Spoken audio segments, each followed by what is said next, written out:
Si Yosuoka ay isang nag-iisang otaku na napunta sa isang mundo ng pantasya bilang isang mababang magsasaka. Gayunpaman, nang malaman niyang kaya niyang mag-respawn tuwing masasawi siya, ginagamit niya ito para mag-level up at maging pinakamalakas para mapabilib niya ang ilang mga babae at makasesyon ang mga ito. Sa oras ng pasukan, palaging nalulumbay si Yosuoka dahil wala siyang mga kaibigan or babae tulad ng karamihan sa inyo, at ang tanging bagay na nagpapasaya sa kanya ay ang paglalaro ng mga video game. Isang gabi, sa wakas ay natapos ni Yosuoka ang beginner stage ng laro, na nagpapasaya sa kanya, ngunit nagsimula siyang makaramdam ng kalungkutan pagkatapos, kaya nag-scroll siya sa social media. Pagkatapos ay nakakita siya ng ilang mga larawan ng pagmomodelo ng isang blonde na babae na nagngangalang Shindo at nagsimulang mamula ng mapagtanto niyang mas maganda ito kaysa kay Ivana.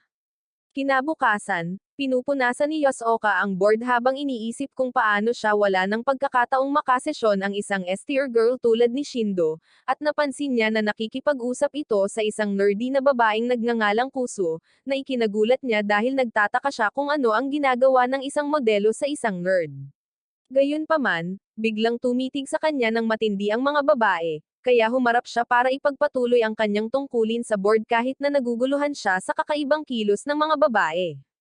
Pagkatapos ng klase, pinayuhan ng guro si Yosuoka na makipagkaibigan at seryosohin ang kanyang kinabukasan upang hindi siya maging isang walang trabahong talunan tulad mo.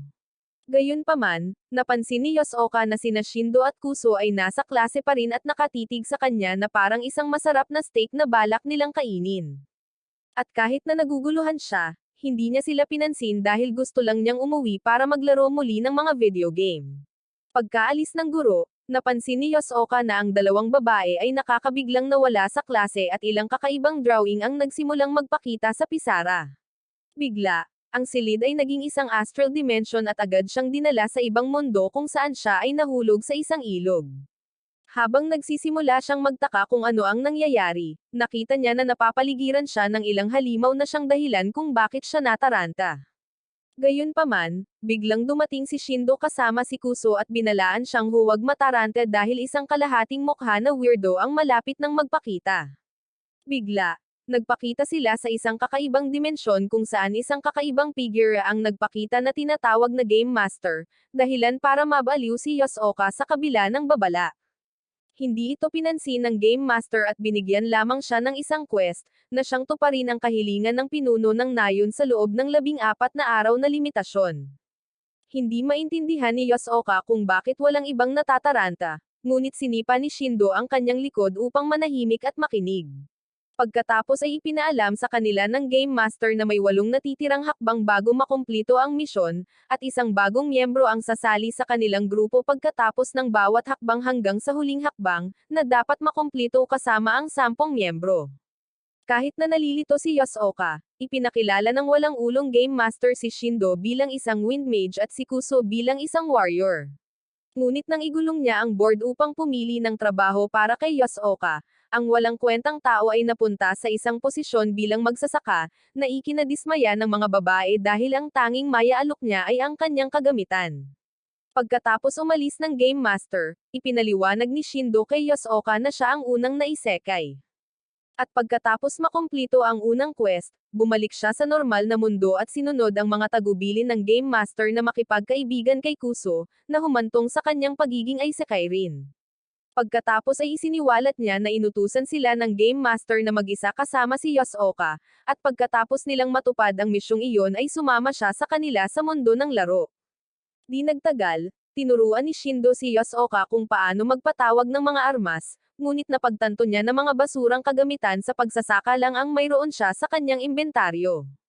Habang ginalugad nila ang kagubatan, biglang nagpakita ang isang goblin, kaya nagpatawag si Yosuoka ng karit at sumugod upang atakihin ito, inaakalang siya si Jinwo, ngunit madaling natamba ng goblin ang kanyang armas, dahilan para maisip ng mga babae na kahit ang kanyang kagamitan ay walang silbi. Gayunpaman, nang humingi siya ng tulong kay Shindo, naglabas siya ng isang spell ng hangin, na humihip lamang ng mahinang simoy ng hangin, at ipinaliwanag na iyon lang ang kaya niyang gawin dahil nasa level 1 siya. Dahil mas walang kwenta pa siya kaysa sa kanya, humingi ng tulong si Yosuoka kay Kuso, ngunit nakita niya itong nanginginig na parang dahon. At nang umatake ang goblin, inihagis ng baliw ang kanyang espada dito. Dahil ang kanyang mga kapareha ay isang pares ng Sakura, nagpa siya si Yosoka na puksain mismo ang mga halimaw, ngunit ang kanyang kamay ay lumampas sa espada, at ipinaliwanag ni Shindo na ang mga sandata ay maaari lamang kunin ng orihinal na gumagamit. Gayunpaman, tumawag si Yosoka ng isang palakol, sa pag-aakalang mas kapaki-pakinabang ito kaysa sa dalawang nakatayo sa tabi niya. Buong kumpiyansa siyang sumugod sa mga goblin, ngunit binasag nila ang kanyang sandata at tumama ng home run gamit ang kanyang mukha. Ilang minuto ang lumipas, nagising si Yosoka, at nalito siya sa kung paano siya biglang tumugon. Kaya, ipinaliwanag ni Shindo na nabuhay silang muli 30 segundo matapos silang mawalan ng buhay sa mundo ng laro. Pagkatapos ay humingi siya ng tulong kay Shindo, kaya naghagis siya ng isang wind spell, na tumakip sa paningin ng mga goblin ng alikabok, na nagpapahintulot kay Yosoka na matamaan ito habang nataman din sa ulo. Matapos mabuhay muli si Yosoka, nagbigay ng isang nakakagulat na sorpresa si Shindo, na ipinaalam sa kanya na masasawi sila sa totoong mundo kung sabay-sabay silang tatlo na masasawi sa mundo ng laro. Nang gabing iyon, matagumpay na napaslang ni Yosoka ang isang grupo ng mga goblin, ngunit bigla niyang narinig si Shindo na humihingi ng tulong. Pagbalik niya sa kampo, nakita niya na isang higanteng halimaw ang nagbigay kay Kuso ng Gojo treatment. At pinagpipistahan niya si Shindo na parang tadyang ng baboy. Naalala niya na masasawi sila kung lahat sila ay masasawi, kaya tumakas siya dala ang itaas na bahagi ni Kuso upang bigyan ito ng oras na mabuhay muli. Kinabukasan, halos lahat ng bahagi ni Kuso ay muling neregenerate, ngunit napansin niya na ang kamay nito ay hindi na muling gumagaling. Kaya, ipinaliwanag ni Kuso na ito ay dahil kinain ito. Napagtanto niya na hindi rin maaaring buhayin muli si Shindo. Kaya, nagpasya siyang siya at si Kuso ang tatapos sa misyon ng mag-isa. Pagkalipas ng ilang oras, nakarating sila sa isang nayon kung saan tinitingnan sila ng lahat bilang mga bayani, at hindi nagtagal ay nakilala nila ang pinuno ng nayon upang malaman ang kanilang gawain. Gayunpaman, nang ipakita sa kanila ng pinuno ang larawan ng troll na kailangan nilang talunin, napagpasyahan ni Yosoka na masasawi sila dahil ito rin ang halimaw mula sa kagubatan. Nang makitang may kasanayan sa pakikipaglaban si Kuso na parang basang medyas, hiniling ni Yosoka sa kanya na manatili sa nayon habang siya ay naglalakbay upang itaas ang kanyang ranggo. Gayunpaman, habang naglalakad palayo, nagkaroon ng mga flashback si Yosoka kung paano niya malupit na sinisira ang kanyang mga operasyon sa mga video game, at napagtanto niya na ang nakakasawi na mundong ito ay 1,000,000 beses na mas kapanabik kaysa sa Tokyo.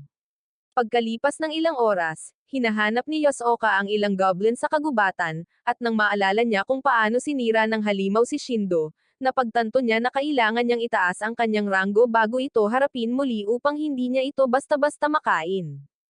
Habang naglalakad siya sa kagubatan, nakakita siya ng isang log point, at nang madikitan niya ito, nakita niya ang isang alaala ni Kuso at Shindo na nag-uusap tungkol sa mga babae, ngunit sinabi ni Kuso na kinamumuhian niya ang lahat ng lalaki dahil lahat sila ay mga lalaking wala pa sa hustong gulang at mga taong hindi pa ganap na mature.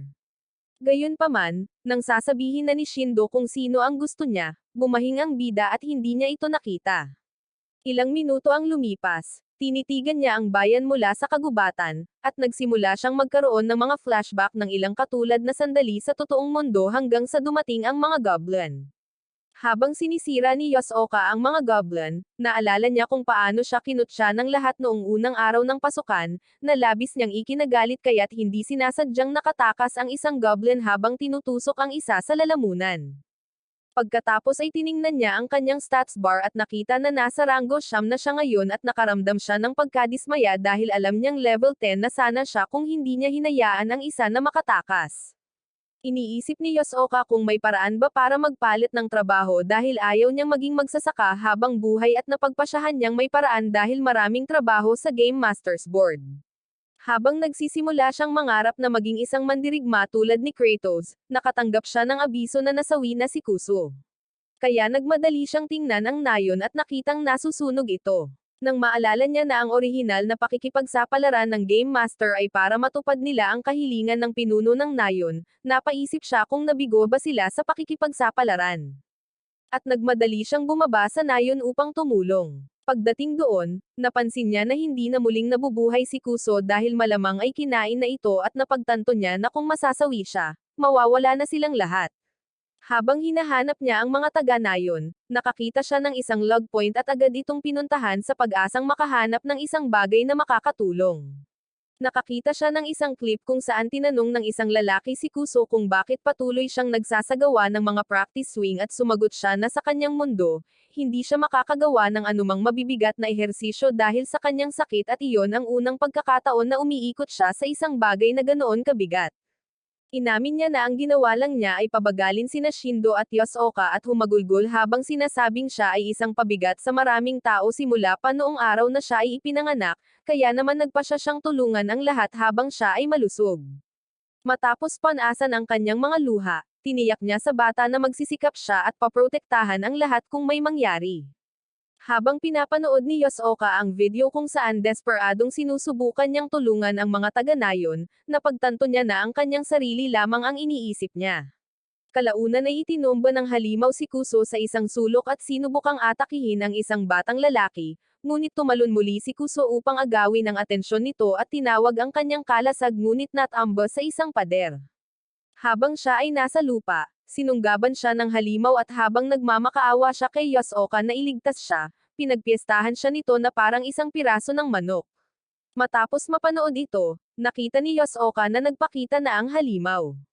Kaya ginamit niya ang sikretong pamamaraan nito upang iligtas ang kanyang sarili, ngunit naabutan siya ng halimaw at inihampas siya sa hangin.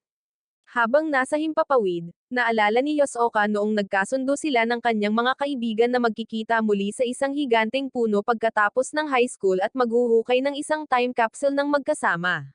Naalala niya si Kuso na pinag-uusapan ang kanyang mga plano pagkatapos ng graduation at nang lumapag siya sa ilog, tumakbo siya sa unahan habang nagpapas siya na hindi niya hahayaang masawi ito dahil sa isang parallel world. Habang sumusugod ang halimaw sa kanya, iniiwasan niya ang mga atake nito at napansin na kaya lang nitong tumalon na parang palaka. Kaya, patuloy siyang nagbabago ng direksyon para iwasan ang halimaw. Bigla, napansin niya na ang halimaw ay nasa itaas niya, at nakita niya ang isang goblin sa unahan. Kaya, mabilis niyang inatake ang goblin, dahilan para tumaas ang kanyang level sa rank 10.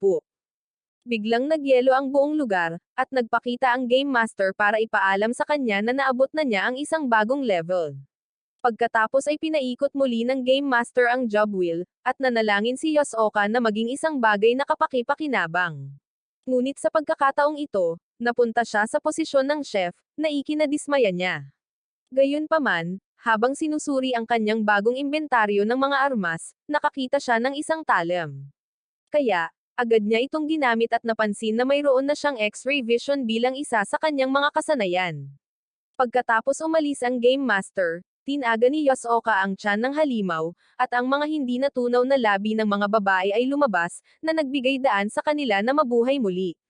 Napansin nila na ang halimaw ay nanghina dahil sa pagkawala ng dugo, kaya sinimulan nila itong atakihin gamit ang mga combo.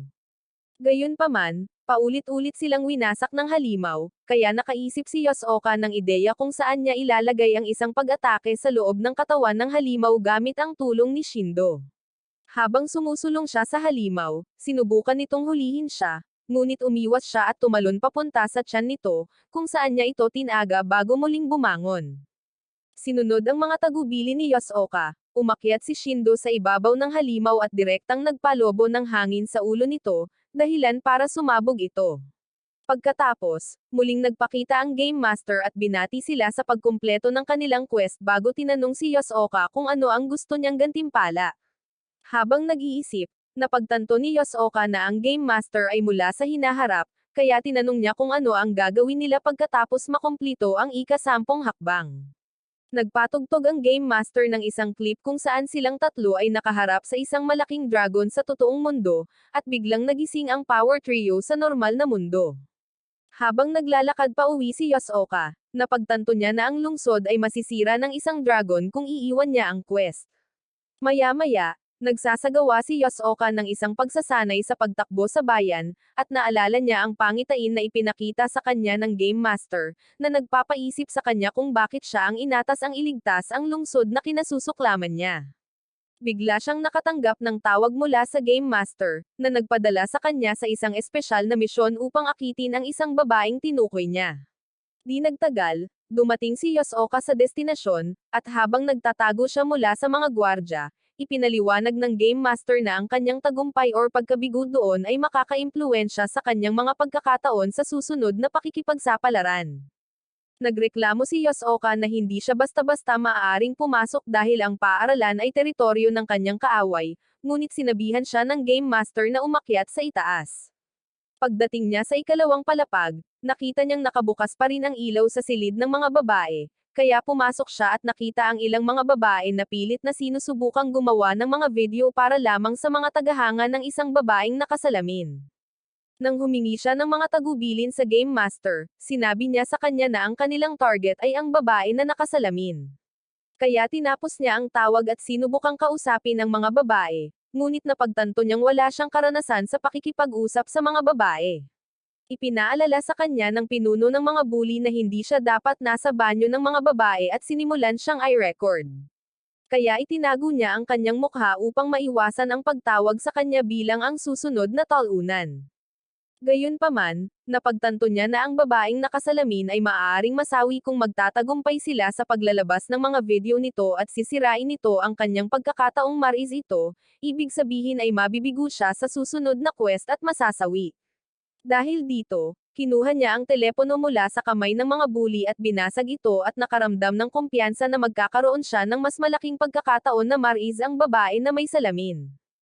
Habang umiiyak ang bully, napagtanto niya na ang ibang mga babae ay maaaring gumawa rin ng mga video sa kanilang mga telepono, kaya sinira niya ang mga telepono ng dalawa pang babae at nagsimulang magdiwang sa katotohanan na sa wakas ay makakakuha na siya ng kasintahan sa unang pagkakataon.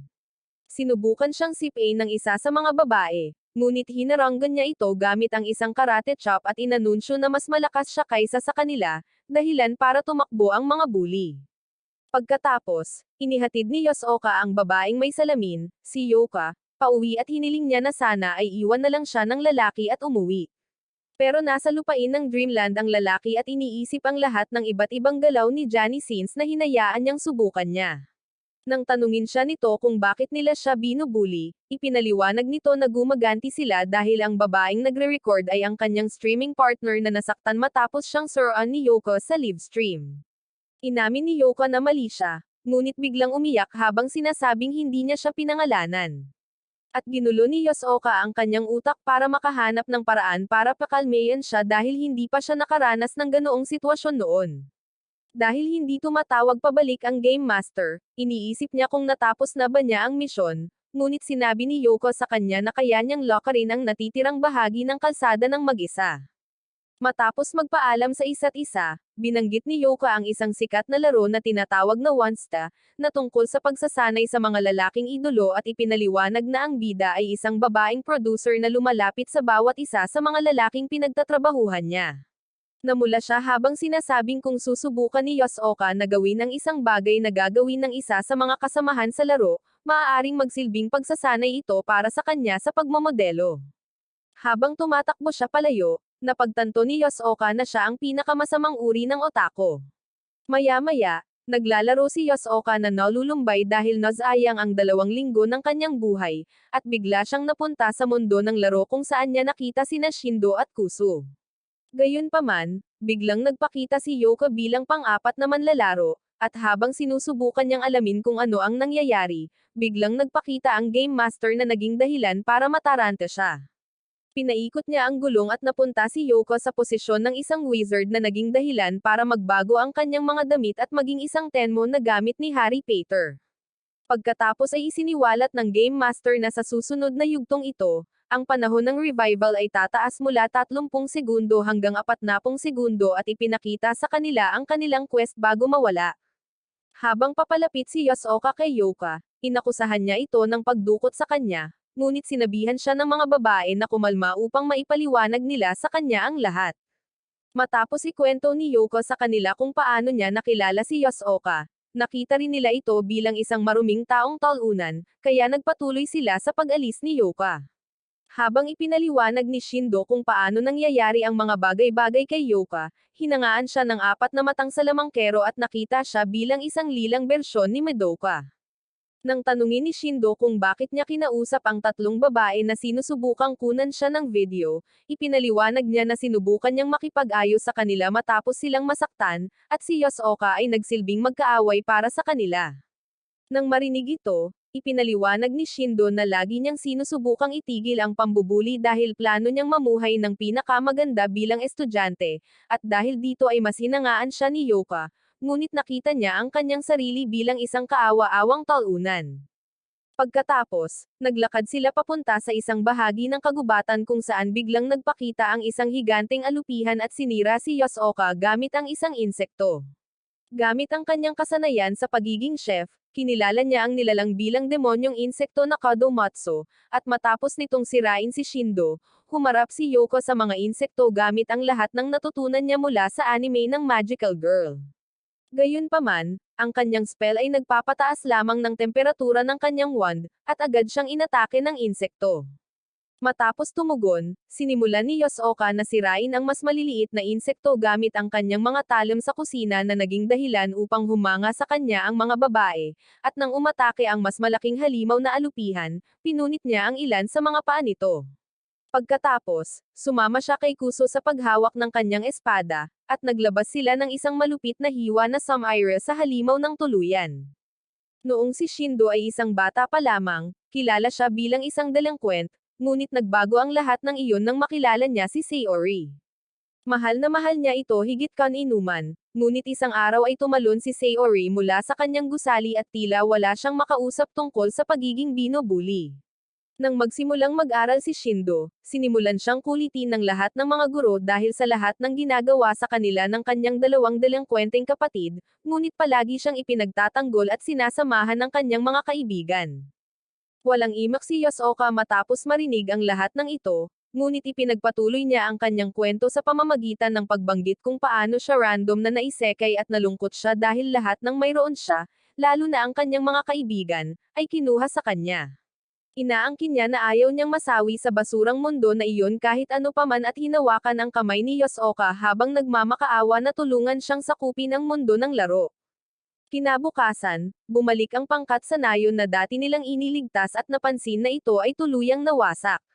Bigla, dumating ang isang taga-nayon at ipinaliwanag na ang nayon ay palaging desyerto sa loob ng 5 taon na siya ay dumadaan, at ito ang nagpaisip kay Yosoka na mas mabilis ang takbo ng oras sa mundong iyon kaysa sa normal na mundo.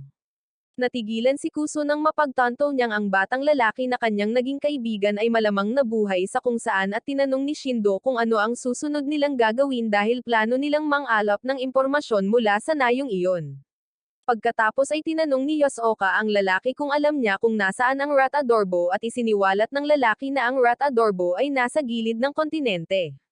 Pagkatapos ay nagmakaawa si Shindo sa lalaki na pahiramin ang kanyang kabayo dahil sila ay mga bayani, ngunit ipinaliwanag niya na hindi niya maaaring ipagpalit ang kanyang mga kabayo, at ipinaalam sa kanila na mayroong isang paligsahan sa martial arts na paparating sa kalapit na bayan ng Cordinaw kung saan ang mga mananalo ay gagantimpalaan ng 3 kabayo. Pagkatapos niyang umalis, inanunsyo ni Yosoka na ang pagkapanalo sa paligsahan ang unang layunin sa quest at dahil mayroon pa silang kaunting oras bago ito magsimula, iminungkahi niya na lahat sila ay mag-level up sa anumang paraan.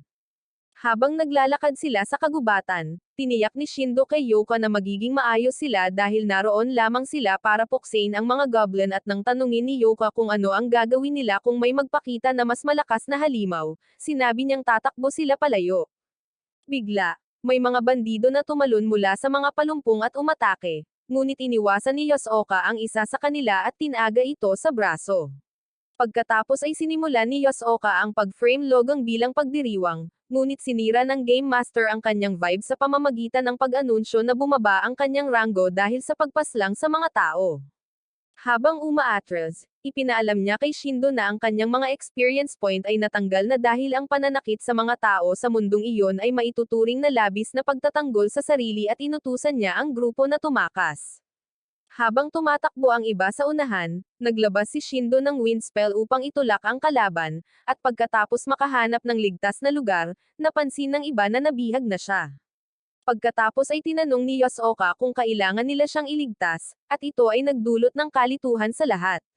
Kaya, binanggit niya ang katotohanan na ang kaligtasan ng bawat isa sa kanila ay walang kaugnayan sa tagumpay ng quest dahil isa sa kanila ang makakalusot dito. Sinubukan ni Kuso na makipagtalo, ngunit ipinaalala niya sa kanya na ang kanilang buhay ay nakatayarin, at iminungkahi na gawin nila ang nagbibigay sa kanila ng mas malaking pagkakataon na magtagumpay. Gayunpaman, tinanong siya ni Yoka kung paano niya siya iiwan matapos itong magmakaawa sa kanya na iligtas siya noong nakaraang gabi. Kaya, ipinaliwanag niya na plano niyang iligtas siya sa pamamagitan ng paglusot sa quest, at nilinaw na handa siyang gawin ito kahit na ang sarili niyang buhay ay malagay sa panganib. Ikinatwiran ni Kuso na kailangan pa rin nila siyang iligtas. Kaya, nagpasya si Yosoka na sila ang bahala doon dahil mayroon siyang negatibong karanasan sa mga bagay na tulad nito. Nang marinig ito, lumapit si Yoka kay Kuso at sinabi sa kanya na sila lang ang dalawang disenteng tao sa paligid dahil walang silbi si Yosoka. Ngunit, pinutol ni Yosoka ang kanilang pribadong pag-uusap upang imungkahi na maghati sila sa mga grupo.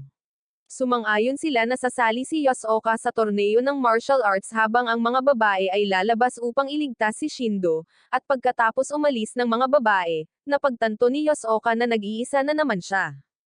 Habang naglalakad ang mga babae sa kagubatan, sinabihan ni Yoko si Kuso na huwag mag-alala tungkol kay Yosoka dahil kaya nila itong iligtas ng mag-isa. Gayunpaman, nahuli sila ng mga bandido sa loob ng ilang segundo, at nakita ito ni Yosoka sa pamamagitan ng screen ng status ng party, na nagpalungkot sa kanya. Matapos niyang talunin ang isang hukbo ng mga goblin, pinaikot ng Game Master ang gulong, at si Yosoka ay naging isang salamangkero na kayang manipulahin ang mga halimaw, ngunit bumaba ang kanyang mga istatistika. Pagdating niya sa lugar ng torneo, nakaharap niya ang isang kabalyero na nagngangalang Kavil bilang kanyang unang kalaban. Kaya, nagpalit siya ng anyo gamit ang isang kutsilyo sa kusina, at nauwi sa pagbagsak sa loob ng ilang segundo. Matapos siyang mabuhay muli, nagmakaawa si Yosoka kay Kavil na ipahiram ang kanyang mga kabayo, ngunit hiniling niya rito na tulungan silang harapin ang sitwasyon ng mga bandido, at dinala niya ito sa kanyang amo, na pumayag na ipahiram ang isa sa kanyang mga kabayo kapalit ng kanyang serbisyo. Pagkatapos, sinanay ni Kavil si Yosoka gamit ang mga espadang kahoy, at pagkatapos niyang matalo ng ilang beses, naalala niya na palagi siyang walang kwenta sa mga pisikal na aktibidad. Nang gabing iyon, nagpapatrolya ang mga bandido sa kagubatan, ngunit inilabas sila ni Kavil at ng kanyang mga kabalyero at sumugod sa kanilang base. Sumiklab ang isang digmaan sa pagitan ng mga kabalyero at mga bandido, at napagtanto ng mga bandido na luto na sila, kaya pinakawalan nila ang isang malaking lalaki na nagngangalang Berserker, na karaniwang isang Timo bersyon ng Attack Titan. Habang inaatake niya ang mga kabalyero, sumugod si Kavil gamit ang kanyang sagradong espada at nakipaglaban sa kanya habang umuungal tungkol sa kanyang kakaibang mga obsesyon. Bigla, natanggal ni Berserker ang kanyang espada. Kaya, pumasok si Yosoka at ginulo ito gamit ang mahika ng halimaw, na hinayaan si Kavil na atakihin ang ulo nito. Pagkatapos, pinalaya niya ang mga babae mula sa kanilang mga kulungan at inalok ni Kavil na ipahiram sa kanila ang kanyang karwahe hanggang sa makarating sila sa bayan. Mula pa noong mga araw niya sa middle school, lagi nang kinasusuklaman ni Kuso ang klase sa palakasan. Kahit na may lehitimong dahilan siya kung bakit binalaan siya ng kanyang doktor na huwag sumali, ang kanyang grado ay palaging isa dahil sa katayuang taglay niya noong siya ay ipinanganak. Ito ang dahilan kung bakit nagpasya siyang hanapin ang kanyang pagkakakilanlan sa larangan ng parmasyutiko sa pamamagitan ng pag-imbento ng isang gamot na magpapagaling sa sakit na mayroon sila ng kanyang ina. Nang sabihin niya sa kanyang mga magulang ang tungkol sa mga pangarap na ito, itinuro ng kanyang ina na ito ay isang 6 na taong kurso at sinabi ng kanyang ama na hindi nila kayang bayaran ang isang pribadong paaralan. Gayunpaman, nangako si Kuso na mag-aaral siyang mabuti upang makakuha ng scholarship. Kaya, parehong sinabi ng mga magulang ang ilang mga motivational quotes upang magudyok sa kanya. Matapos siyang mailigtas mula sa bilangguan ng mga bandido, lumabas si Kuso kasama ang iba pang mga babae at nakita ang mga kabalyero na inililibing ang lahat ng mga bangkay ng mga bandido. At doon niya naisip na ang karahasan na noon pa man ay walang kabuluhan sa kanya ay naging pinakamahalagang kasanayan na kailangan niya upang manatiling buhay. Habang nagsisimulang tipunin ng mga gwardya ang mga sandata at kagamitan ng mga bandido, tahimik na pinagmasdan ni Kuso na parang nakalimutan na niya ang kanyang pagkakakilanlan dahil hindi na maaaring maging mapayapa ang kanyang buhay. Sa kasalukuyan, lahat ay nakasakay sa karwahe at iminungkahi ni Cavill na magtayo ng kampo malapit dito para makapagpahinga ang mga kabayo at sumang-ayon ang lahat. Pagkatapos magtayo ng kampo, sabay-sabay silang kumain at talagang nasiyahan ang mga kasama ni Cavill sa pagkain. Ngunit, hindi mapilit ni Kuso ang sarili na kumain dahil trauma pa rin siya sa malupit na tanawin ng pagkawasak ng mga bandido. Inalaw siya ni Shindo sa pagsasabing hindi naman malaking bagay na wala siyang gana dahil hindi naman sila nagugutom sa mundong iyon. Ngunit, sinabi ni Kuso sa kanya na gusto niyang protektahan ang lahat, kabilang ang kanyang mga kaibigan at ang mga tao sa mundong iyon. Gayunpaman, hindi niya alam kung kaya pa niya ito dahil hindi niya man lang maprotektahan ang sarili at ang ginagawa niya ay ang pagdudulot ng problema sa iba. Habang patuloy na nagluluto si Yosoka, dumaan ang isa sa mga gwardya na nagngangalang Jan at sinabing naaawa siya sa pagpapaluto sa bayani. Ngunit, sinabihan siya ni Yosoka na huwag mag-alala tungkol dito dahil ang pagluluto ang kanyang hilig. Pagkatapos ay nagsimula siyang magyabang tungkol sa kung paano ang kanyang mga kasanayan sa pagluluto sa level 10 ay nagpapahusay sa kanya kaysa sa ilang 5-star chef, ngunit lalo lamang itong ikinalungkot ni Kuso nang mapagtanto niya na tanging ang mga may pisikal na lakas lamang ang nakakakuha ng mga antas at akses sa lahat ng bagay. Gayunpaman, sumabad si Cavill sa pamamagitan ng paghingi na simulan ang kanilang pagsasanay sa espada at nagtanong si Yoko tungkol sa kanilang mga nakaraang sesyon ng pagsasanay. Kaya, isiniwalat niya na 2 beses lamang niya itong natalo sa 100 laban kung saan na-handicap niya ang kanyang sarili. Nang marinig ito, natakot si Yoko at naalala niya ang sandali matapos silang iligtas nang ipahayag ni Cavill na gusto niyang hayaan silang lahat na sanayin sila gamit ang isang espada at nagsimulang magtanong kung gaano niya sila gustong hiwain na parang mga pizza. Noong panahong iyon, pumayag si Yosoka dahil wala na silang ibang pagpipilian at agad na nagsimulang tumalon si Cavill sa tuwa na parang sabik na sabik talaga siya dito. Matapos itong maalala, may masamang kutob si Yoka dahil sa kung gaano kasabik si Cavill. Ngunit, bigla siyang pinili ni Cavill bilang unang trainee at ipinaalam sa kanya na aatake siya pagkatapos ng 5 segundo. Habang sumusugod sa kanya, ipinagmamalaki ng babaeng knight kung paano niya gustong-gustong hiwain ang laman ng mga nabubuhay na bagay at ito ang nagpagalit kay Yosoka habang nagtataka siya kung paano naging ganoon ka-freak ang isang magandang babae. Pagkatapos ng ilang round ng malupit na pagsasanay, nagsimulang maglakad-lakad si Yoko na parang nakatanggap lang siya ng 1,000 backshot mula sa ilang mga itim na lalaki at pagkatapos niyang ikwento sa mga babae ang tungkol sa kakilakilabot na karanasan, nagsimula silang basain ang kanilang mga sarili. Bigla, dumating ang mga gwardya upang sabihin kay Cavill na inatake sila ng mga goblin habang nagtitipon ng panggatong at nasugatan si Jan at sinigawan ni Cavill si Jan dahil sa pagkasugat ng isang mababang antas na nilalang. Nang gabing iyon, pinagaling ni Yosoka ang mga pinsala ni Jan gamit ang mahika at ipinaliwanag sa lahat na pinabibilis niya ang kanyang metabolism upang mas mabilis na gumaling ang kanyang sugat. Ngunit, nagreklamo si Yoko na hindi patas na makakakuha siya ng karanasan ng hindi nakikipaglaban. Kaya, sinabihan niya itong harapin ang problema niya sa sistema. Kinaumagahan, ipinagpatuloy ni Kuso ang kanyang pagsasanay kasama si Cavill at sa pagkakataong ito ay mas mahusay siyang lumaban dahil determinado siyang makakuha ng mga puntos ng karanasan at maging mas malakas upang maprotektahan niya ang lahat. Inamin ni Cavill na mas maayos na ang kanyang paggalaw sa pagkakataong ito, ngunit nang nahihirapan si Kuso na dalhin ang kanyang espada, agad siyang natamba ni Cavill. Maya-maya, ipinaalam ng isang gwardya sa koponan na nakakita siya ng isang kawan ng mga goblin at tinanong ng kotsero ng karwahe kung dapat ba silang lumihis, ngunit sinabi ni Cavill na mas mabilis kung malipol sila mismo.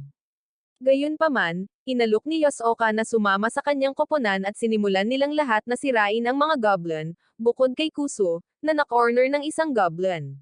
Sumugod si Cavill upang tumulong, ngunit tumigil siya nang makita niya ang determinasyon sa mga mata ni Kuso. At habang sumusulong ang goblin, tinusok ito ni Kuso sa tiyan. Dahil ito ang kanyang unang pagpaslang, paulit-ulit siyang humingi ng tawad habang may luha sa kanyang mga mata. Nang gabing iyon, binati ni Shindo si Kuso sa wakas ay pagsira niya sa isang goblin, ngunit trauma pa rin siya sa pakiramdam na isa siyang pumaslang ng goblin. Habang nakatitig si Kuso sa kanyang mga kamay, naalala niya kung paano siya nanginginig pagkatapos niyang wasakin ang mga goblin, at nagpa siya siyang maghiwa rin ng laman para iligtas ang lahat.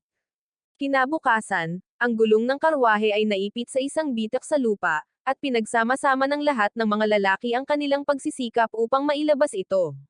Di nagtagal, nakarating sila sa isang lugar kung saan nakita nila ang ilang mga lalaking inaatake ng ilang mga halimaw, at iminungkahi ni Kuso na tulungan sila.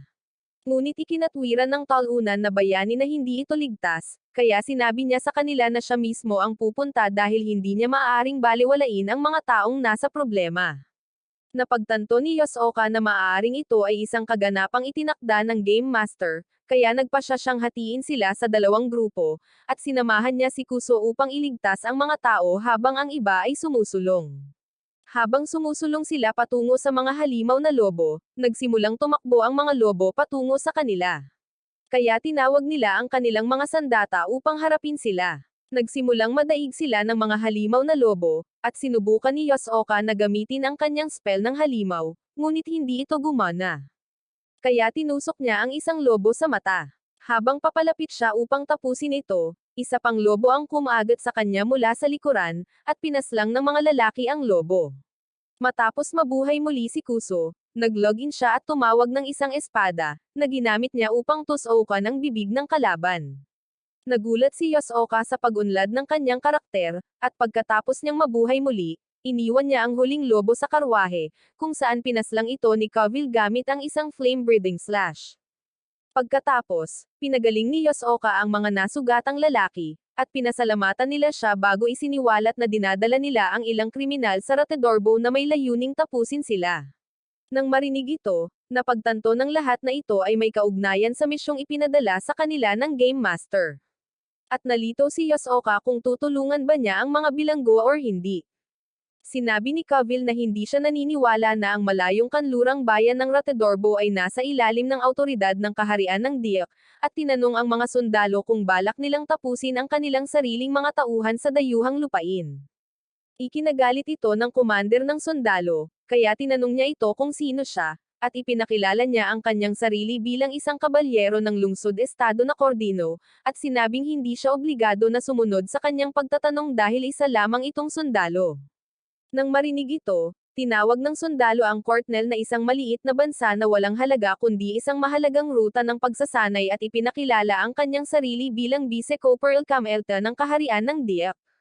Na-trigger si Kavil at tinanong ang lalaki kung paano niya nagawang magsalita ng masama sa kanya matapos mapuno ng mga kobold ang kanyang mga pinakamataas na opisyal at matalim silang nakatitig.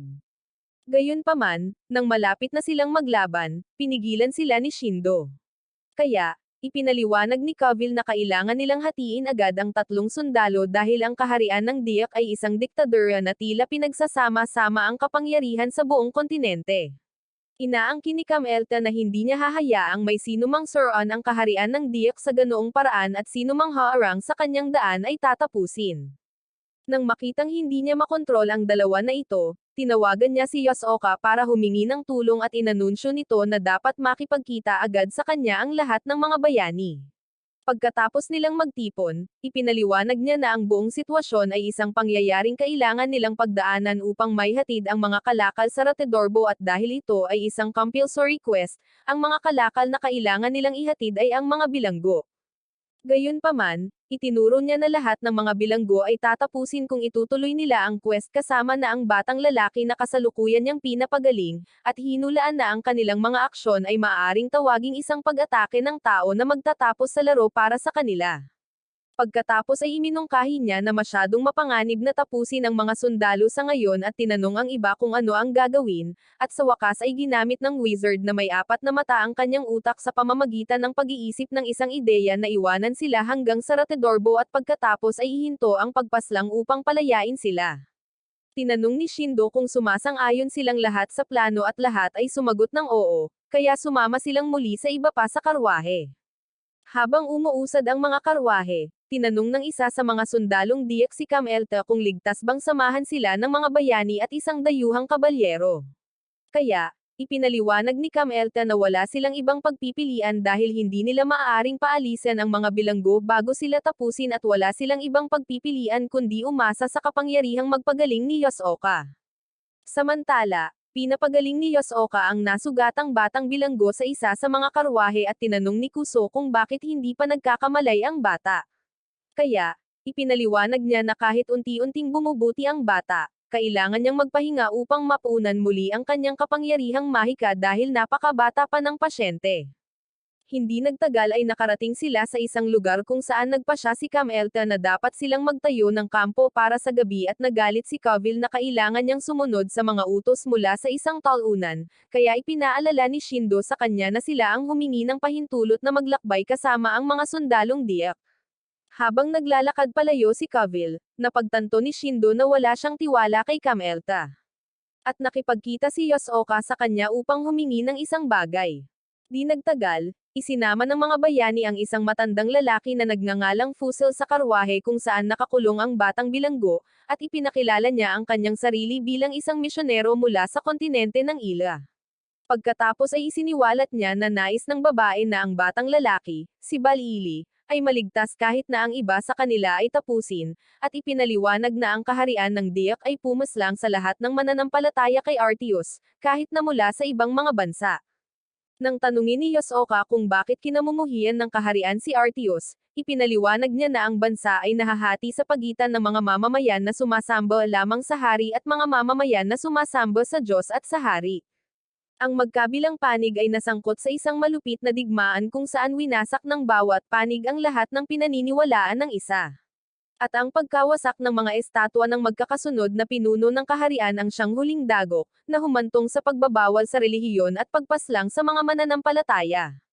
Sa mapayapang panahon, ang Diyos na si Jesus ay nagtataguyod ng pag-ibig at kapayapaan, ngunit ang ilang mananampalataya ay nabigong maunawaan ang tunay na sinasabi ng mga banal na kasulatan. At ang mga tao ng kaharian ay nahati sa dalawa.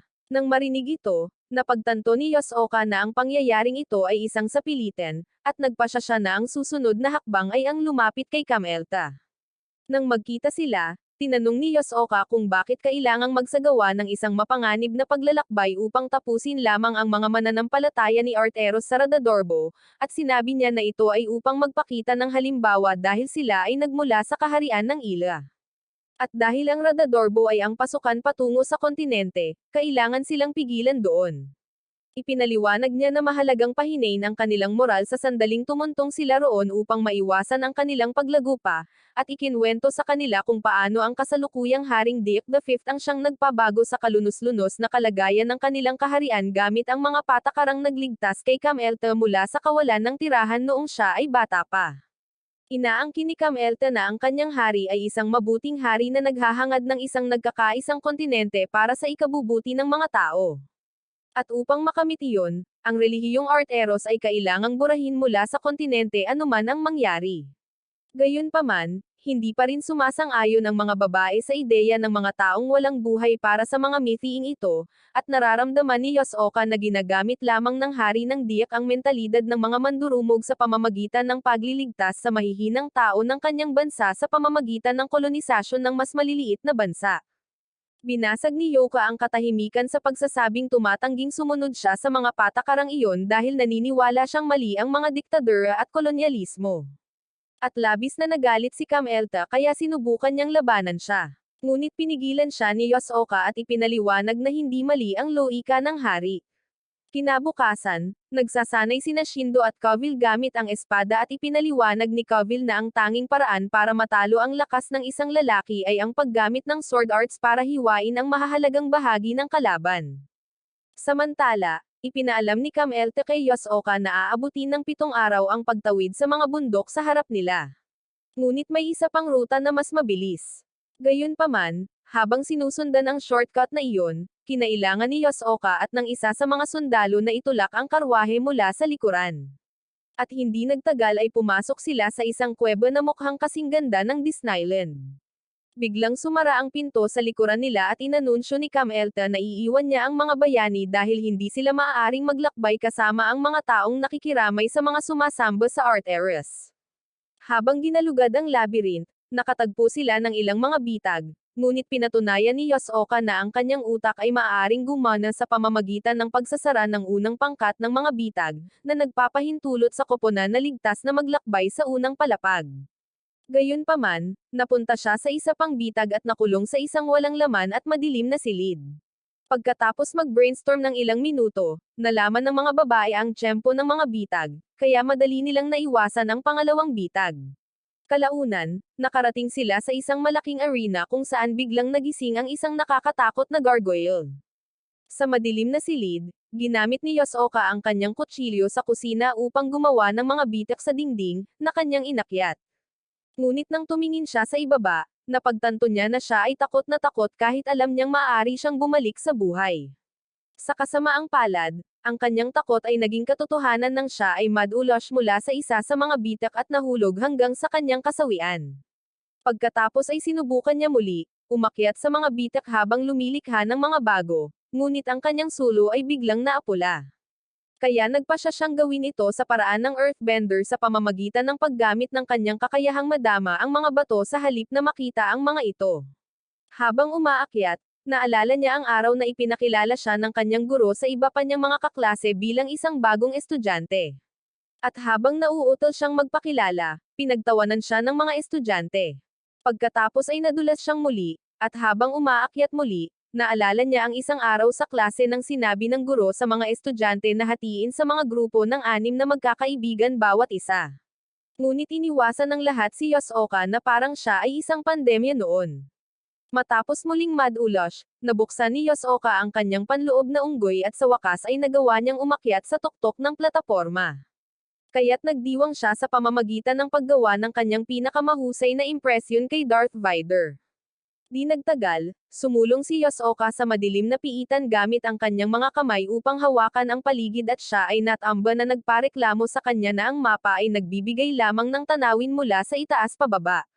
Pagkatapos makaakyat muli, mas pumasok pa siya sa piitan at nakakita ng isang log point na kanyang tiningnan.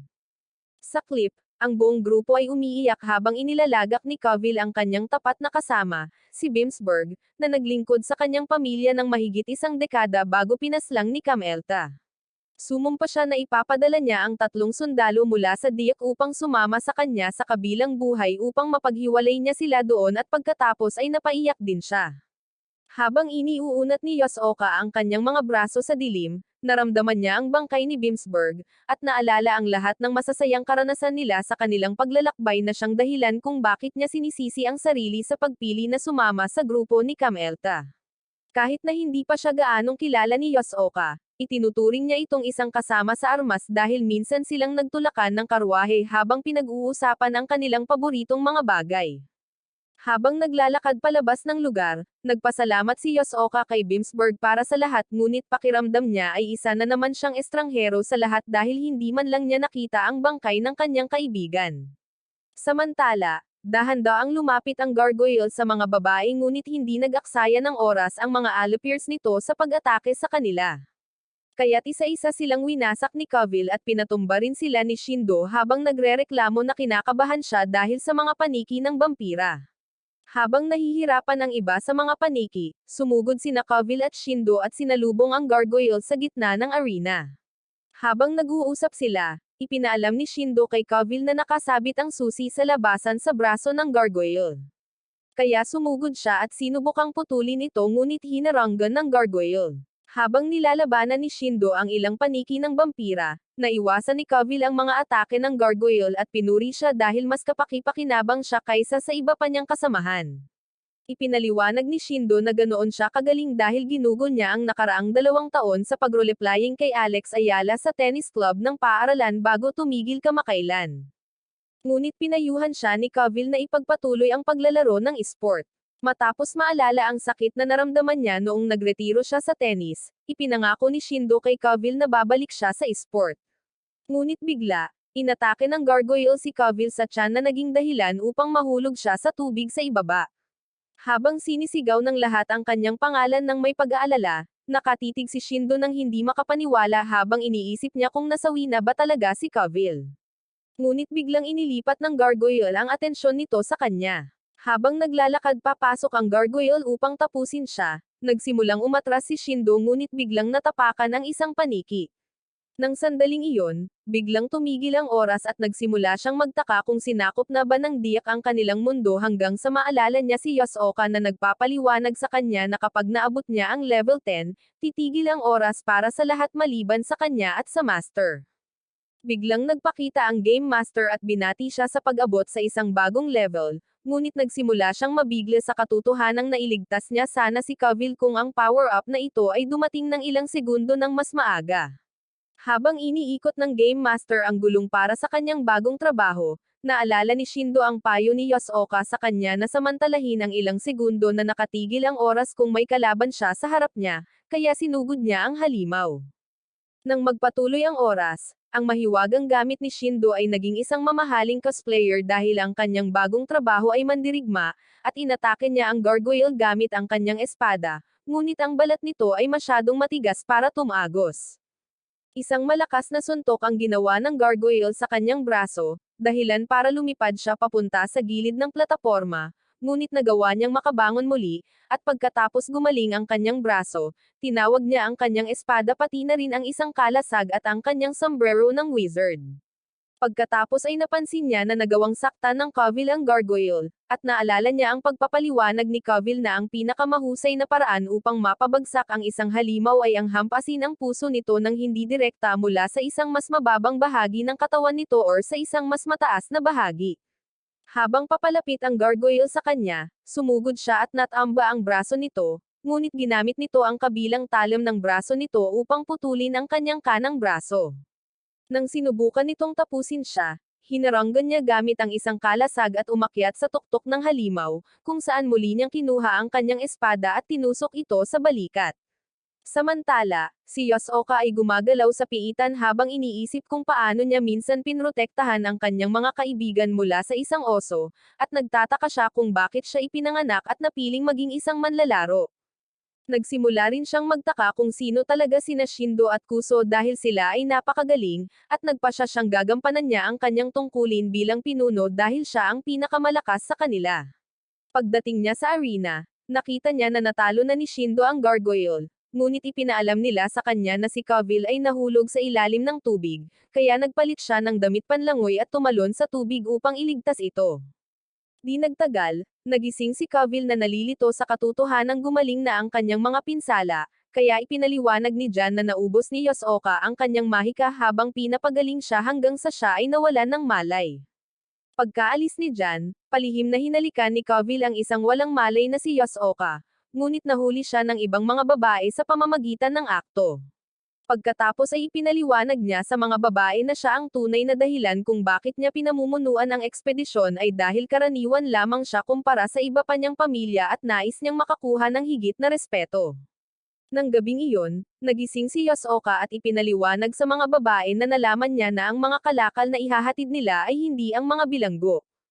Ngunit sinabi ni Kuso na ayaw niya silang iwan, kaya muli niyang napagpasyahan na dapat silang maghiwalay.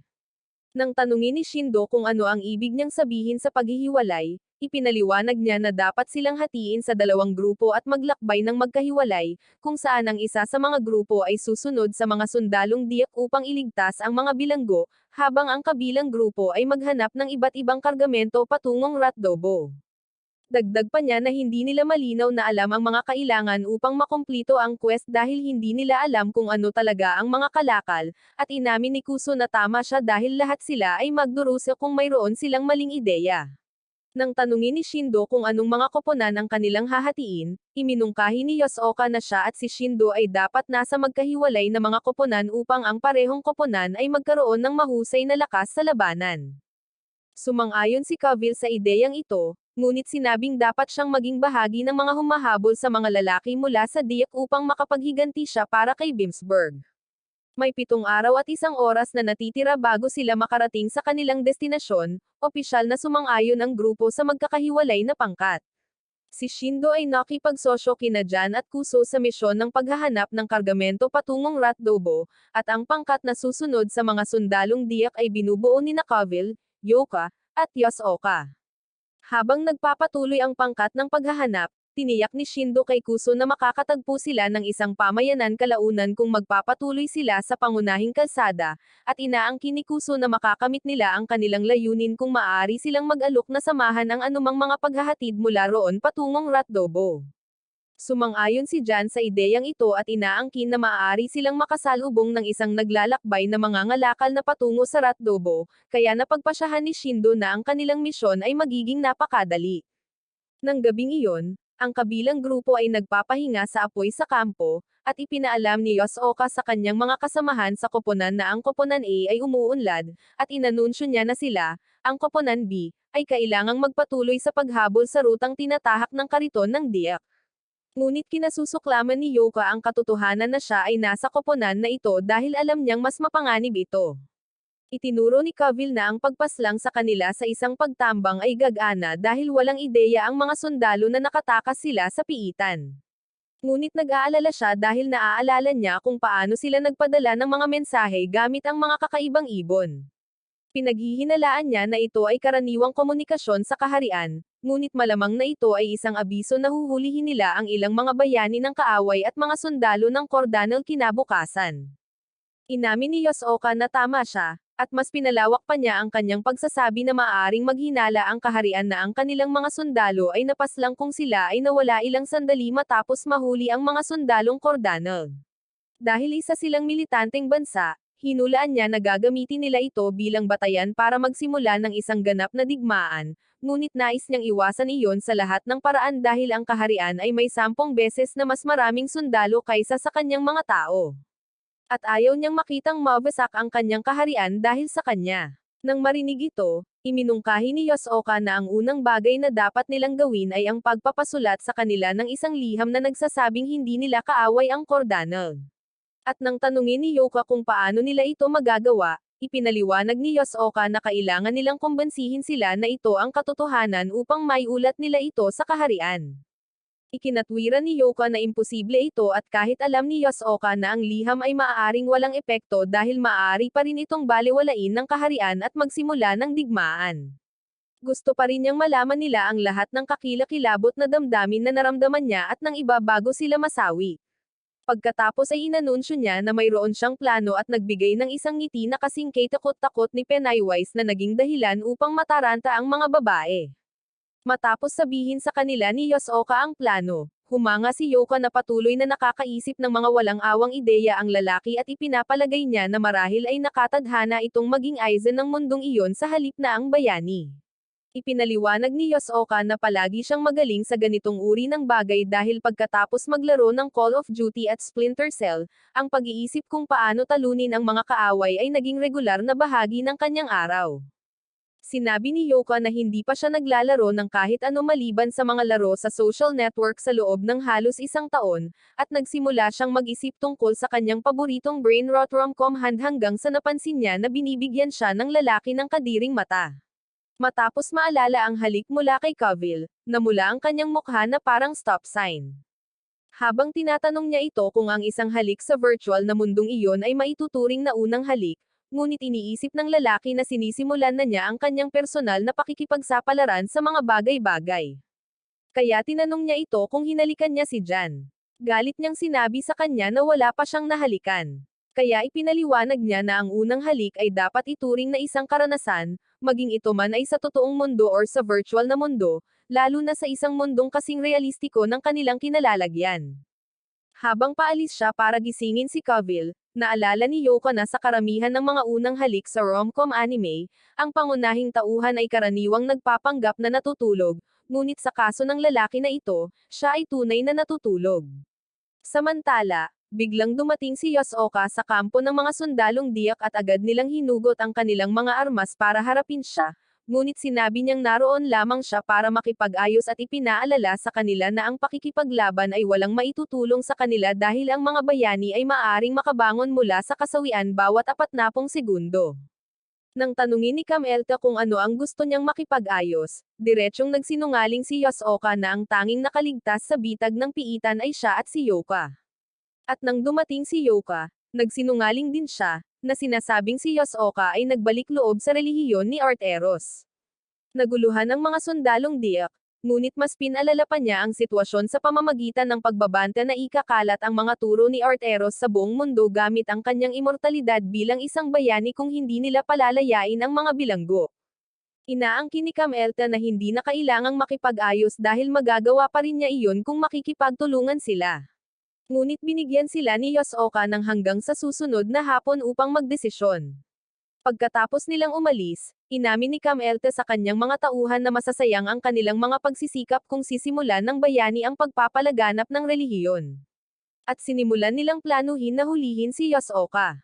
Ngunit biglang dumating si Yoka at nag-alok na tulungan sila sa pamamagitan ng pagpapakita sa kanila kung saan siya natutulog.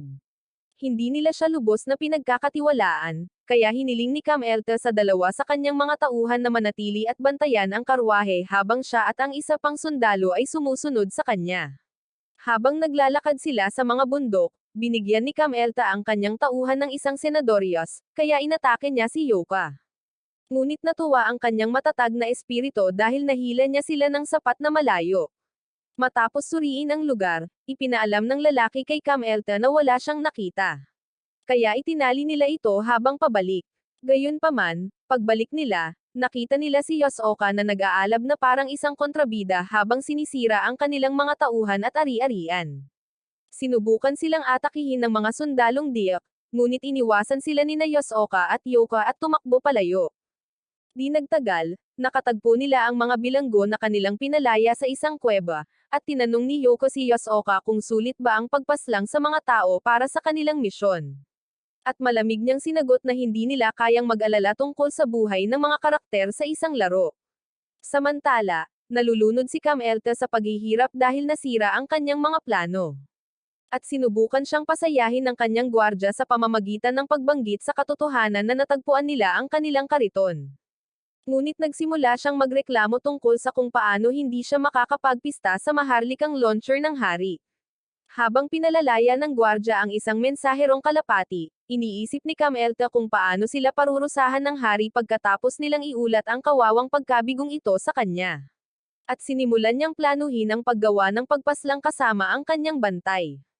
Gayunpaman, biglang nagpakita si Cavill at malupit na sinira ang kanyang bantay bago ipahayag na ito ang magpaparusa sa kanya sa halip na ang hari. Nagsimulang mataranta si Camelta nang mapagtanto niya na lahat ng sinabi sa kanya ni Yosoka noong nakaraang pagkikita nila ay kasinungalingan. Ngunit tinitigan siya ni Cavill na parang isang puma na malapit nang sumunggab sa kanyang biktima habang hinihiling sa kanya na itaas ang kanyang espada. Matapos kunin ang kanyang palakol, sumugod siya sa umaatake, ngunit dinurog muna niya ang kanyang espiritu sa pamamagitan ng pagbubunyag na lahat ng mga taga-suporta ng Arteros ay buhay pa bago malupit na hiniwa ang kanyang mga braso. Habang sumisigaw siya sa sakit sa lupa, hinugot niya ang isang mas malaking espada at tinanong kung mayroon ba siyang mga huling salita.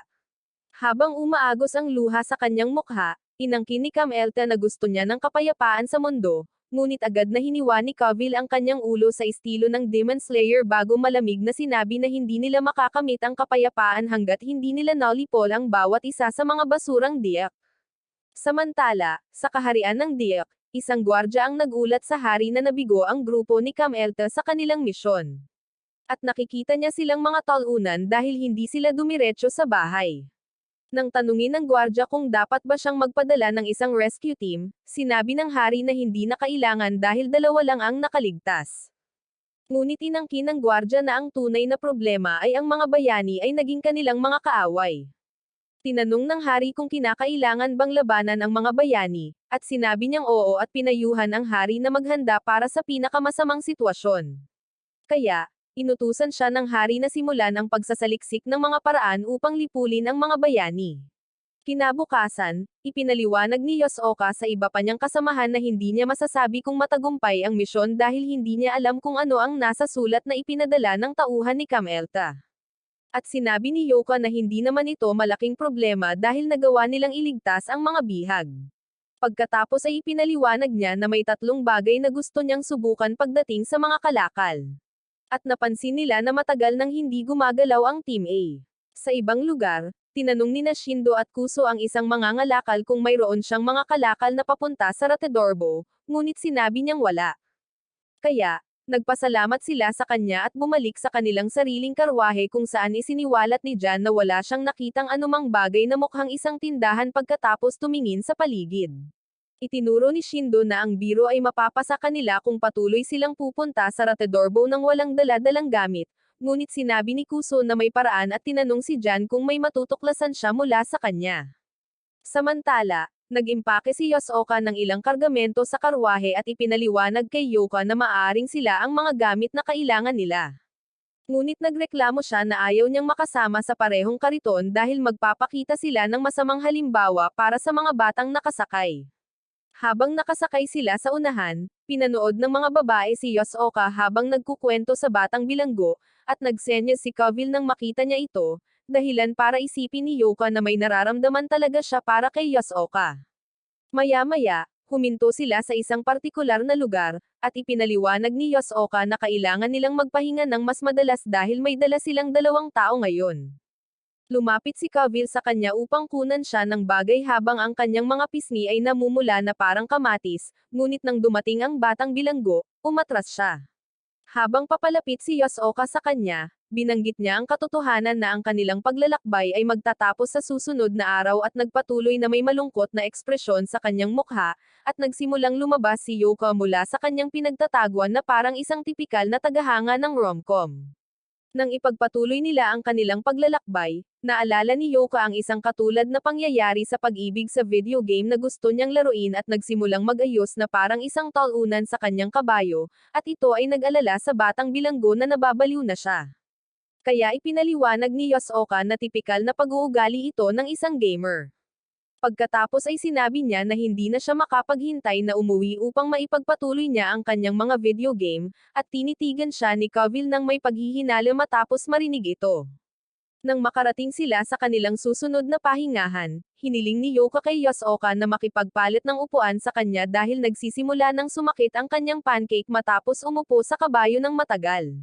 Gayunpaman, nang ipagpatuloy nila ang kanilang paglalakbay, isiniwalat niya na bahagi ng kanyang pamamaraan sa paggawa ng mga matchmaking na parang video game ang bigyan sina Yosoka at Kavil ng oras para magpaalam sa isa't isa at makipag-usap sa isa't isa.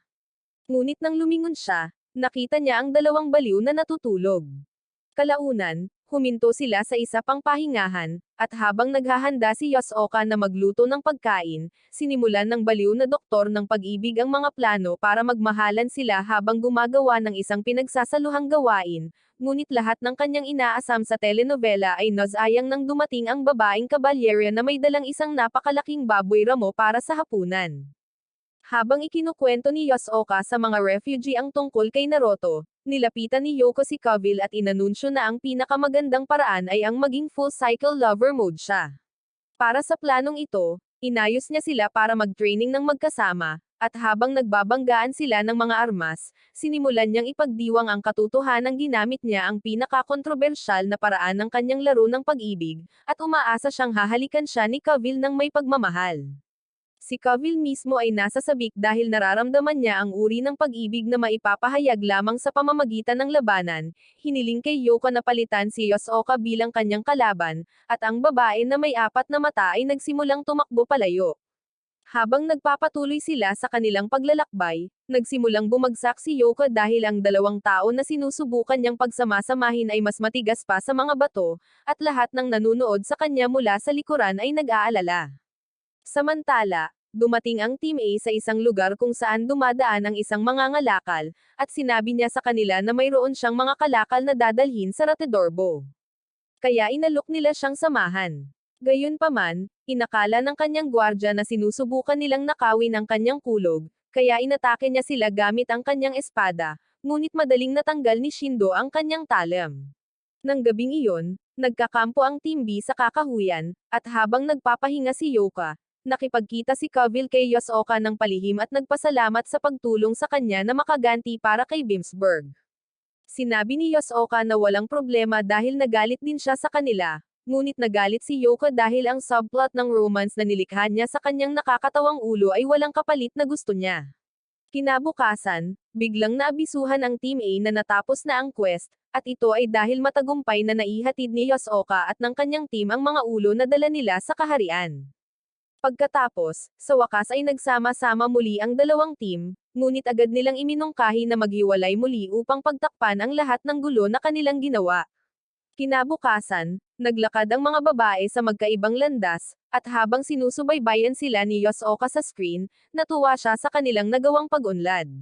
Tila, binigyan sila ng Game Master ng dalawang quest sa ikaapat na yugto.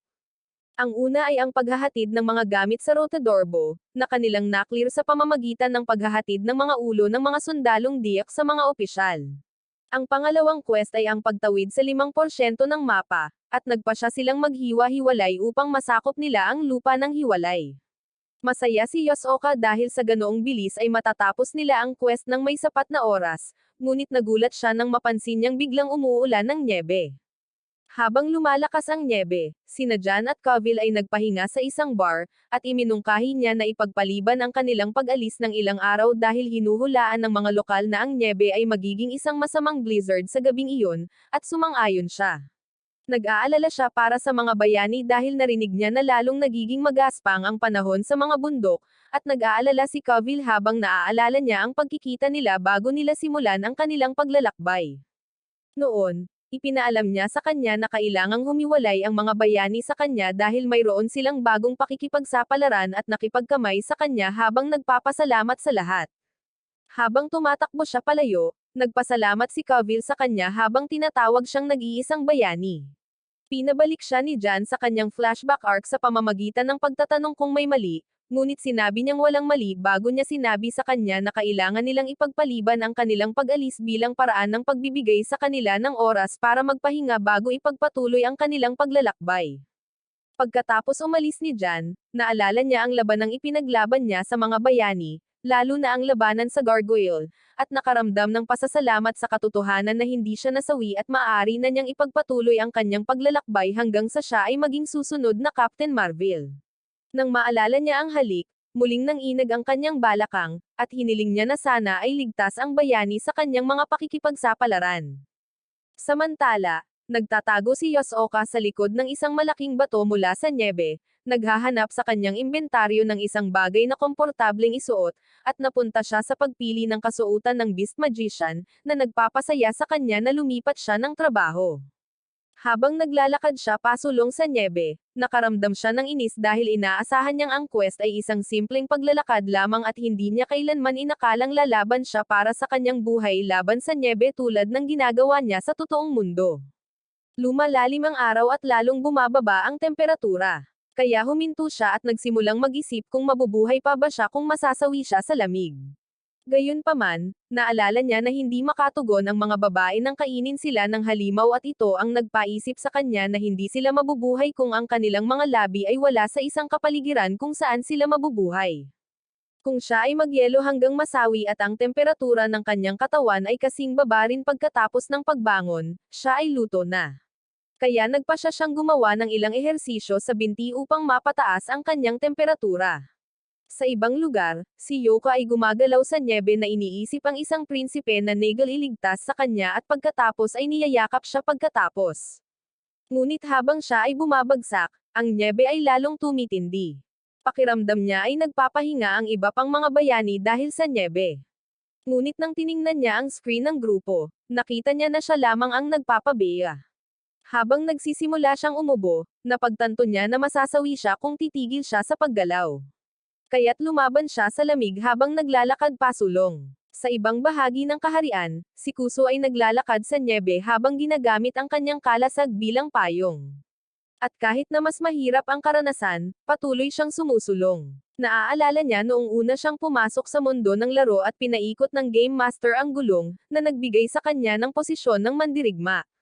Noon, tuwang-tuwa si Shindo sa katotohanang sa wakas ay mayroon na siyang kasama at nangako siyang gagawin ang lahat para suportahan siya. Kaya nangako si Kuso na gagawin din niya iyon.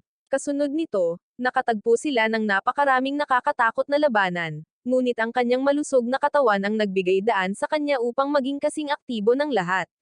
Matapos nilang matalo ang isang goblin, humingi siya ng tawad kay Shindo dahil sa pagiging walang silbi, ngunit niyakap siya ni Shindo at umiyak habang sinasabing masaya siya na mayroon siyang isa sa kanyang mga kaibigan sa mundo ng video game. Niyakap din siya ni Kuso pabalik at natuwa na maaari siyang makatulong sa isang tao. Sa buong paglalakbay niya kasama ang Hero Party, nagpapasalamat siya na naging kapaki-pakinabang siya sa iba sa paraang hindi niya ginawa noon. Kaya kahit sa gitna ng isang malakas na bagyo ng nyebe, ayaw niyang sumuko. Sa ibang lugar, halos hindi natitinag ni Shindo ang kanyang sarili habang naglalakad siya sa nyebe at pakiramdam niya ay napakahirap ng quest kahit na ito na ang ikaapat na yugto. Nang mapansin niya kung gaano katahimik ang lugar, napagtanto niya na matagal na pala siyang hindi nag-iisa sa mundo ng laro. Naalala niya ang sakit na naramdaman niya nang bigla siyang maisekay at mapalayo sa kanyang mga kaibigan, at naalala rin niya kung paano niya hiniling kay Yosoka na iligtas siya, dahilan para mamula siya. Matapos maalala kung paano niya natalo ang gargoyle, sumugod siya, sinasabing hindi niya hahayaang masawi. Ngunit, bigla siyang nabangga sa isang malaking bato. Samantala, nagsimulang manghina ang mga binti ni Kuso, at matapos makitang umuusad ang koponan sa misyon, sinubukan niyang umusad ngunit nauwi sa pagbagsak. Habang sinusuri ni Shindo ang bato, nakita niya na ito ay isang malaking mukha, na nagpasigaw sa kanya sa gulat. Kasabay nito, napansin ni Yosoka na hindi na umuusad ang mga babae, at nagpasya siyang umusad upang makahanap ng masisilungan upang hindi siya masawi sa lamig. Bigla, isang napakalaking halimaw ang umatake, kaya tumawag siya ng kutsilyo at hiniwa ito. Matapos harangan ang susunod nitong pag-atake gamit ang kawali, sinuri niya ang katawan nito gamit ang kanyang X-ray vision at sinira ito. Dumating ang mga supling ng halimaw at nagsimulang magluksa para sa kanilang ina, ngunit walang pakialam si Yosoka dahil alam niyang virtual lang sila. Habang nagpapatuloy siya, nagpasya siyang hindi niya hahayaang masawi ang mga babae dahil mas malakas sila kaysa sa kanya, ngunit bigla siyang nahulog sa isang malaking butas at nasawi. Samantala, dalawang mahiwagang babae ang lumalaban sa Dark King, at pinasabog niya sila ng madilim na kidlat, ngunit naiwasan nila ang pag-atake. Pagkatapos ay nagpakita siya sa kanyang tunay na anyo at sinabi sa Pink na mahiwagang babae na wala ng pag-asa para sa kanya. Ngunit, ikinatwiran niya na siya ay mahina, kaya pinasabog niya siya ng isang madilim na Rasengan. Nagawa niyang makaligtas sa pag-atake, ngunit nakita niya na ang kanyang kasama, si Purple, ay binihag sa isang mahiwagang orb kasama ang kanyang dalawang alaga.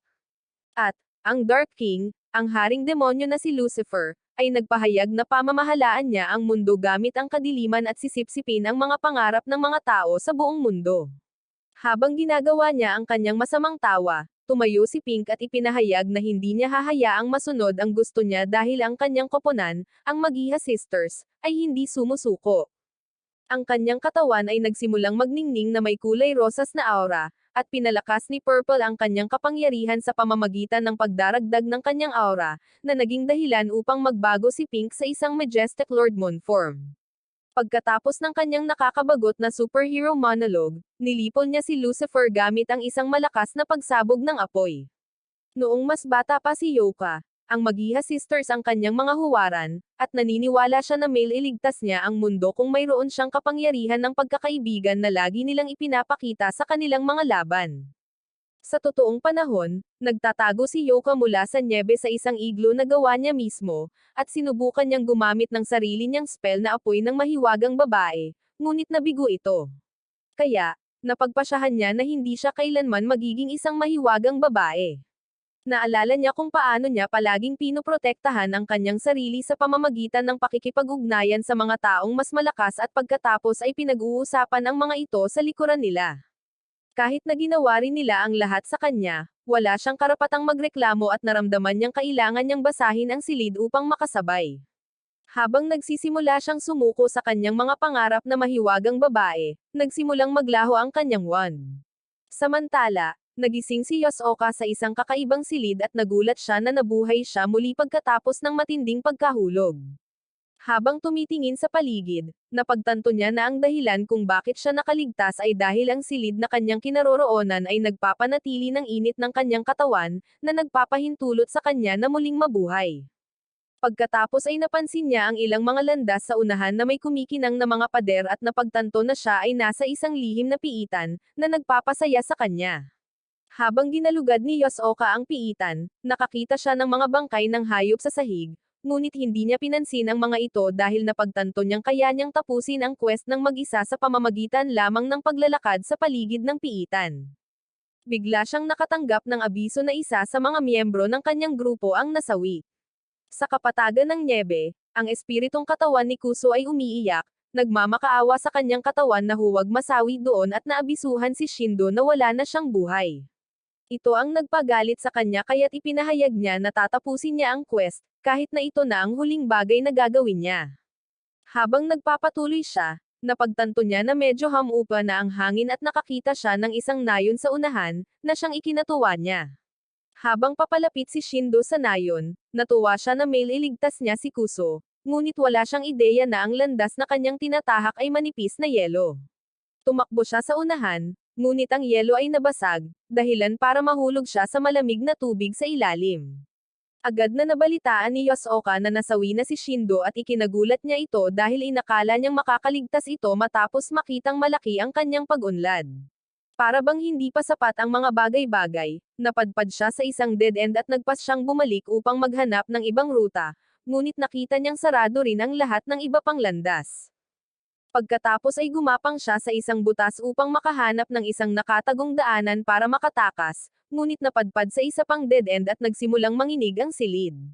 Bigla, isang malaking bulate ang lumabas mula sa lupa at inakala niyang kakainin siya nito, ngunit dumaan lamang ito sa lupa at nag-iwan ng ilang natural na tsokolate bilang souvenir para sa kanya.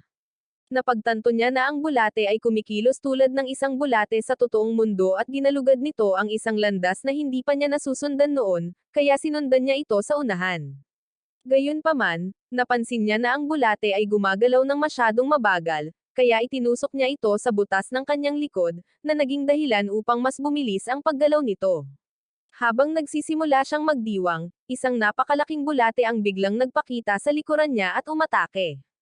Samantala, sa wakas ay gumagalaw na ulit si Yoka, ngunit siya ay nai-stress dahil sila na lang ni Yosoka ang buhay at ang kanyang presyon ng dugo ay biglang tumaas nang makatanggap siya ng abiso na nasawi na si Yosoka. Bumagsak siya sa lupa at nagsimulang manginig sa takot, ngunit bigla siyang nakaramdam ng ginhawa dahil sa wakas ay mayroon na siyang dahilan para sumuko at walang magrereklamo dahil hindi siya ang unang nasawi. Bigla, napunta palayo ang isip niya papunta sa lupain ng Dreamland kung saan nagpakita si Majiha Purple, at binigyan siya ng isang pep talk sa pamamagitan ng pagpapaalala sa kanya kung paano palaging nagtitiyaga si Magical Pink kapag nagiging mahirap ang mga bagay-bagay at ito ang nagudyok sa kanya na bumangon muli. Habang umaagos ang mga luha sa kanyang mukha, sa wakas ay na-activate niya ang mahiwagang spell ng apoy na nagpapainit sa kanyang buong katawan. Habang sumusulong, ang apat na mata na babae ay nagsimulang mag-fantasize tungkol sa lahat ng kanyang paboritong mga karakter sa anime na nag-uudyok sa kanya at nang malapit na siyang bumagsak, isang babae ang nagpakita na nakasakay sa isang malaking pusa at inalok siyang sumakay. Habang nauna sila sa pagsakay, tinanong ng babae si Yoka kung saan niya gustong pumunta, ngunit nagsimula siyang matarante dahil baka hindi siya makarating sa kanyang destinasyon. Kaya, ginamit ng babae ang kanyang mahiwagang kapangyarihan ng hangin para paliparin sila. Nabigla si Yoka at tinanong niya ang babae kung isa ba siyang manlalaro, ngunit sumagot siya na isa lamang siyang magic user. Pagkatapos ng ilang minutong paglipad, sa wakas ay natapos ni Yoka ang quest at ang buong team ay nagpakita sa madilim na dimensyon kung saan nagpakita ang Game Master at binati sila sa pagpasa. Pagkatapos ay pinayagan niya itong magtanong bilang gantimpala. Kaya, tinanong ni Yoka kung ang mundo ng laro ay talagang parang virtual reality at ipinaliwanag ng Game Master na ito ay isang parallel world. Matapos ipaliwanag sa kanila ang buong konsepto ng mga parallel world, itinuro niya na kaya niyang mag-obserba at maglakbay sa pagitan ng mga parallel world at isiniwalat na ang mundo ng laro ay hindi isang virtual reality, kundi sila, ang mga bayani, ang mga virtual sa mundong iyon. May katuturan ito sa mga babae, lalo na't maaari silang mabuhay muli pagkatapos masawi, ngunit si Yosoka ay natigilan sa pagkabigla nang mapagtanto niya na hindi niya binuhay ang mga totoong tao sa kanilang pakikipagsapalaran. Maya-maya, bumalik na sila sa normal na mundo at si Yosoka ay traumatisado pa rin sa katotohanang pumaslang siya ng mga totoong tao. Habang nahihirapan siya sa kanyang silid, napagtanto niya na kahit na labis niyang kinamumuhian ang mga tao, ang kanyang puso ay kumakabog ng hindi mapigilan pagkatapos pumaslang ng isa. Sa kanyang isipan, para siyang nahuhulog sa ere papunta sa mundo ng laro at tinanggap niya na wala nang balikan ngayon. Kaya, nagsimula siyang tumawa na parang baliw. Kinabukasan sa paaralan, biglang gumalaw si Yosoka na parang si Wembinyawa sa basketball court at nag-dribble lampas sa lahat ng kanyang mga kaklase bago idinakdak ang bola sa ring. Nang makita ito, nagulat ang kanyang mga kaklase habang nagtataka sila kung paano biglang naging magaling sa sports ang walang kwentang talunan. Sa girls' court, nabigo si Kuso na mas alo ang volleyball, ngunit kinuha ni Shindo ang bola at iniabot ito sa kanya na dahilan para mapangiti siya. Sinabi ni Shindo na kamangha-mangha na hindi na niya kailangang manood na lang at inamin ni Kuso na medyo mas lumakas ang kanyang tibay kaysa dati. Kaya itinuro ni Shindo na mas gamaan din ang kanyang pakiramdam. Hinulaan ni Kuso na ito ay dahil sa lahat ng pag-level up na ginawa nila sa mundo ng laro dahil hindi pa siya tuluyang gumagaling sa kanyang sakit at napapagod pa rin siya pagkatapos tumakbo. Habang nakatitig sila kay Yosoka, tinanong ni Kuso kung alam ba niya ang tungkol sa mga status, ngunit sinabi ni Shindo na hindi siya sigurado dahil hindi niya ito nakausap simula noong huling araw nila sa mundo ng laro at hindi niya siya nakita. Noon, matapos silang mabigla ng Game Master sa lahat ng mga pagbubunyag, nagsimulang umakto si Yosoka na nalulumbay. Kaya ipinaliwanag ni Yoko sa iba na may pinaslang siyang tao noong sinagip nila ang mga naniniwala sa art heiress. Sa totoong oras, hiniling sa kanya ng mga kasamahan sa koponan ni Yosoka na ipasa ang bola, ngunit hindi niya sila pinansin at sinot ang bola kaya nagtanong sila kung bakit bigla siyang umaarte na parang isang karakter ng Blue Lock. Pagkatapos ng klase, umuwi si Yosoka at inaliw niya ang sarili sa katotohanang siya lang ang pumaslang ng tao sa mundo ng laro. Bigla siyang nakatanggap ng text mula sa Game Master tungkol sa isang misyon at kahit na naiinis siya, napagtanto niyang hindi na niya ito matatakasan, kaya binuksan niya ang mail. Tinanong siya ng text kung ano ang nararamdaman niya pagkatapos pumaslang ng tao. Kaya binura niya lang ito at bumalik sa kanyang silid kung saan nagsimula siyang magtaka kung ang Game Master ba ang may pakana para tapusin siya. Habang naaalala niya kung paano niya pinaslang ang sundalong Diak, napagtanto niya na sarili niyang desisyon iyon dahil inakala niyang virtual lang ang mga iyon. Ngunit biglang, isang babae ang sumulpat sa kanyang silid at tinanong siya kung bakit hindi siya sumasagot sa kanyang mga email. Dahil dito, napagtanto niya na siya ang Game Master. Kaya nagsimula siyang sumugod habang tinatanong siya kung bakit siya nagkukunwaring babae. Matapos siyang kumalma, ipinaliwanag niya sa Game Master na ang dahilan kung bakit niya pinaslang ang sundalong Diak ay dahil sa lahat ng masasamang bagay na ginawa nila sa team, ngunit pakiramdam niya ay mali pa rin ito dahil naniniwala ang mga lalaki na tama ang kanilang ginagawa. Nang tanungin siya ng Game Master kung paano niya sasagutin ang kanyang tanong, sinabi ni Yosoka na ang pagpaslang sa lalaki ay parang isang pagkakamali dahil hindi niya sana ito ginawa kung alam niya ang katotohanan. Dahil nailabas na niya iyon sa kanyang saloobin, ipinaalam sa kanya ng Game Master na kailangan niyang makipagkita sa isang taong magiging susunod na manlalaro. Nang tanungin niya ang Game Master kung bakit siya pumunta para makita si Yosoka, sinabi ng Game Master na wala siyang karapatang magtanong at inalok siya ng sombrero habang inaanyayahan siyang sumama. Pagkalipas ng ilang oras, nakaupo sila sa isang Chinese restaurant kung saan hinahain sa kanila ang ilan sa mga paboritong pagkain at ipinaliwanag ng Game Master kay Yosoka na ang lalaking nakaupo sa gilid ng sulok ay isang dating nagbebenta ng bawal na gamot at sa loob ng 20 segundo, papasok ang bagong manlalaro sa restaurant at tatapusin siya dahil sa kanyang mga krimen. Habang nagsisimulang magpanik si Yosoka, isiniwalat ng Game Master na ang pangalan ng manlalaro ay Keita at ang kanyang kapatid na si Shoji ay sangkot din sa balangkas. Bigla, may mga lalaking nakamaskara na dumating at sumugod sa dealer na may mga metal bat, kaya't natisod ni Yosoka ang pinuno sa lupa. Gumanti ang pinuno sa pamamagitan ng pagpalo sa kanya sa binti, ngunit ninakaw ni Yosoka ang bat at nagpatuloy sa paghampas ng pamalo sa lalaking nakamaskara. Matapos ang maingat na pagmamasid, natagpuan ni Yosoka si Keita sa mga gangster at inalis ang kanyang maskara bago pinayuhan siyang tumakas kasama ang kanyang kapatid bago dumating ang mga pulis. Gayunpaman, sinubukan ni Keita na sumugod upang tapusin ang lalaki, kaya pinigilan siya ni Yosoka at sinabihan siyang hindi niya hahayaang tapusin niya ang lalaki. Nang tawagin ng Gang Lord ang kanyang crew upang tanungin kung ano ang nangyayari, isa sa mga talunan ang nagsabi sa kanya na ang kanilang gang ay nililipol ng isang high schooler. Habang nakikipaglaban si Yosuoka kay Keita, biglang pumasok ang gang lord sa silid at tinanong siya kung nagtatrabaho ba siya para sa isang karibal na gang. Matapos niyang kumpirmahin na hindi, tinutukan siya ng gang boss ng baril at inalok siya ng game master ng isang espesyal na guwantes, na ginamit niya upang paganahin ang kanyang mahika ng halimaw at tapusin ang gang lord. Pagdating ng mga pulis, sinabihan ni Yosuoka si Keita na tumakas kasama ang kanyang kapatid, ngunit napansin ni Keita na malapit na siyang paputukan ng gang lord, kaya't itinumba niya ang baril at tinapakan siya na parang ipis. Di nagtagal, tinanong ng Game Master si Yosuoka kung ano ang pakiramdam ngayon na napigilan niya ang pagpaslang. Kaya, ipinaliwanag niya na ginawa niya ang kailangan niya dahil mabibigo sana siya sa quest kung hahayaan niya itong mangyari. Pagkatapos ay binanggit niya kung paano sinabi sa kanya ng Game Master na ang kanyang tagumpay sa pagre-recruit kay Yoka ang magtatakda ng kanilang tagumpay sa susunod na quest at tulad ng sinabi niya, siya ang nakakumpleto nito para sa kanila.